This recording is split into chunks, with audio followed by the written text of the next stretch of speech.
हमारी लाइफ में कुछ लोग ऐसे होते हैं जिन्हें देखकर बहुत अच्छा लगता है, खुशी महसूस होने लगती है। उनकी एक कॉल और मैसेज मात्र से ही हम खुश हो जाते हैं। उनकी हर बात हम मानने को तैयार रहते हैं।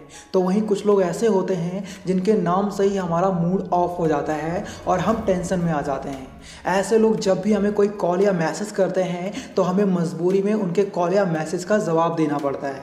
ऐसे लोग हमें तभी कॉल या मैसेज करते हैं जब उन्हें हमसे कोई काम होता है। ये हमारे दोस्त हो सकते हैं, हमारे पड़ोसी हो सकते हैं और हमारे रिश्तेदार भी हो सकते हैं। अब सबसे बड़ी प्रॉब्लम ये होती है, इन लोगों को हम डायरेक्ट किसी चीज़ या किसी काम के लिए मना नहीं कर सकते। हालांकि हमें पता होता है ये हमारा इस्तेमाल कर रहा है, फिर भी हम उसे डायरेक्ट मना नहीं कर सकते। दोस्तों, हम सभी को ऐसे मतलबी लोगों से बचना होगा। आज की इस वीडियो में 5 ऐसे पॉइंट्स लेकर आया हूँ जो आपको चालाकियों का बादशाह बना देंगी। अगर आप भी ऐसे लोगों से परेशान हो तो वीडियो कंप्लीट ज़रूर देखें। और यार, अगर अभी तक आपने हमारे चैनल को सब्सक्राइब नहीं किया तो सब्सक्राइब ज़रूर कर लें और वीडियो को एक लाइक कर दें। So let's start. सबसे पहली बात है, बुरे लोगों को इग्नोर करिए, उनके पीछे अपना टाइम वेस्ट मत करिए। कुछ लोग ऐसे होते हैं जो सिर्फ हमारा टाइम वेस्ट करवाते हैं। वो हमारी लाइफ में कोई भी अहम भूमिका नहीं निभाते, फिर भी हम उनके पीछे पागल रहते हैं।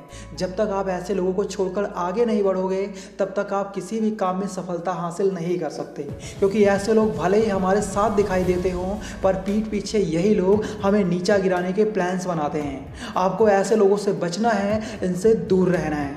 आपको जब भी ऐसे लोगों का सामना करना पड़े तो आप इनसे बहुत ज़्यादा बातें ना करें और जितना जल्दी हो सके वहाँ से कुछ ना कुछ बहाना बनाकर निकल जाएं और अपनी बॉडी लैंग्वेज या बातों से भी कहीं ना कहीं इन्हें एहसास करा दें कि आप उनसे बात करने में कोई भी इंटरेस्ट नहीं रखते, तभी ये आपका पीछा छोड़ेंगे। ऐसे लोग हमेशा दूसरों का फ़ायदा उठाने के बारे में सोचते हैं और जब इनके पास कोई ऐसा मौका आएगा कि इन्हें इनका कोई काम निकलवाना है या किसी से कोई फ़ायदा लेना है तो ये उन्हीं लोगों का चुनाव करते हैं जो इनके करीब होते हैं, जिनसे इनकी सबसे अच्छी पट रही होती है। आप समझ रहे हैं ना मैं किन लोगों की बात कर रहा हूँ। जब आप इन्हें नज़रअंदाज करना शुरू कर दोगे तो आप उस लिस्ट से बाहर आ जाओगे और यदि आप इनसे बहुत अच्छे से बातें करोगे तो हो सकता है इन्हें सबसे पहले आपका ही ख्याल आए। इसलिए ऐसे लोगों को नज़रअंदाज करना ही सही है, ना कि उनके पीछे अपना कीमती वक्त बर्बाद करना। दूसरी बात है, सोशल मीडिया अकाउंट को देखकर आप किसी भी इंसान की इमेज का अंदाज़ा लगा सकते हो। मेरी बात को ज़रा ध्यान से समझना, बुरा मत मान लेना, ये सिर्फ एक एग्जाम्पल है। दोस्तों, हम सभी अच्छे दिखने का कितना ही नाटक क्यों ना कर लें पर कहीं ना कहीं हम अपने असली रूप में ज़रूर आते हैं। जैसे मान लो आप एक लड़की हैं और आपको किसी लड़के के कैरेक्टर के बारे में जानना है तो वो लड़का जब भी घर से बाहर निकले आप उस पर गौर करिए। अगर वो लो कैरेक्टर का होगा तो लड़कियों को घूर घूर कर देखेगा और उनसे बात करने की कोशिश करेगा। आप उसके बारे में और जानने, पहचानने और समझने के लिए आप उसके सोशल मीडिया अकाउंट को देख सकते हैं। आप देख सकते हैं कि वह सोशल मीडिया पर क्या पसंद करता है, क्या कॉमेंट करता है। आज के इंटरनेट के दौर में आप दूसरे इंसान के बारे में इंटरनेट के थ्रू बहुत कुछ जान सकते हैं।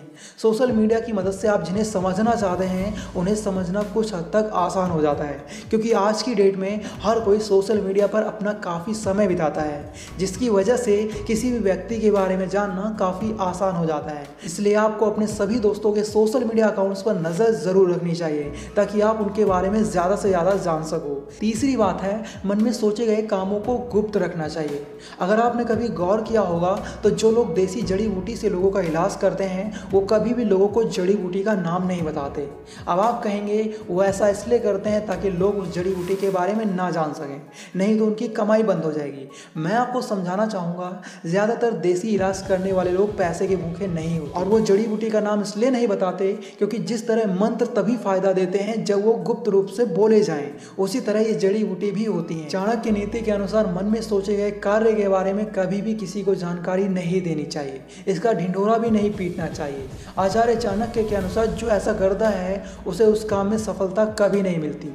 मन में सोचे गए कार्य को मंत्रों की तरह ही गुप्त रखना चाहिए ताकि वो काम पूरा हो सके। मान लो आप एक बिजनेस स्टार्ट करना चाहते हो और इसके बारे में हर किसी को डिटेल्स के साथ बता चुके हो कि मैं एक बिजनेस शुरू करने वाला हूँ।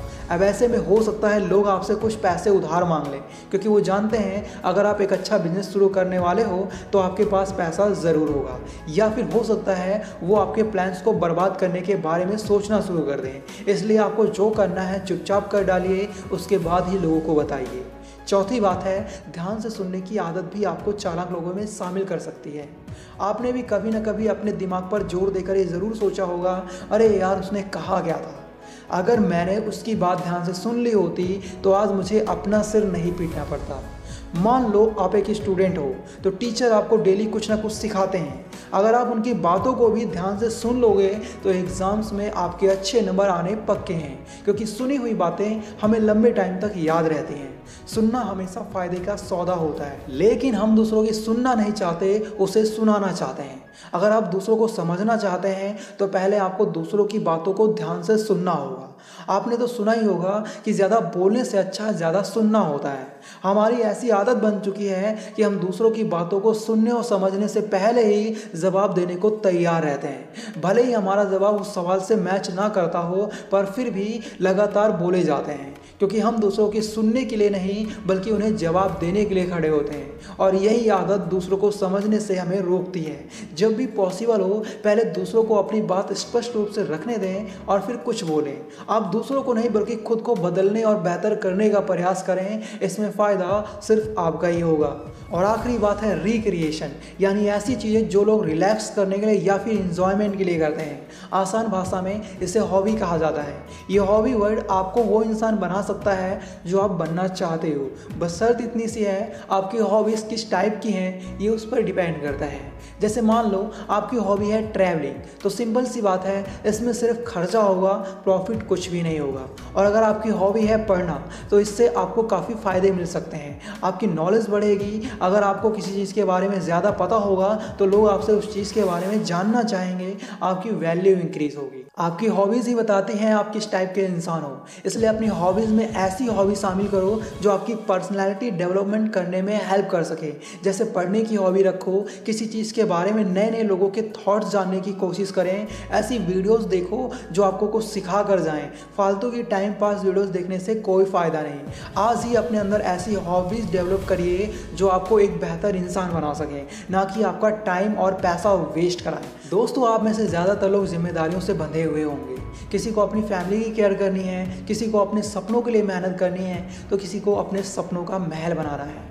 आप भले ही अपनी जिम्मेदारियों को अच्छे से निभा रहे हो, लेकिन कुछ लोग आपको अपनी जिम्मेदारियों से भटका सकते हैं, तो ऐसे लोगों से बचकर रहना। दोस्तों, उम्मीद है आपको वीडियो पसंद आया होगा। नीचे कमेंट में बताएं आपको वीडियो कैसी लगी। इस वीडियो का फर्स्ट पार्ट देखना चाहते हो तो लेफ्ट वाली वीडियो देखो, और होशियार बनना चाहते हो तो राइट वाली वीडियो देखो। फिर मिलेंगे एक नई वीडियो में, तब तक के लिए बाय, टेक केयर।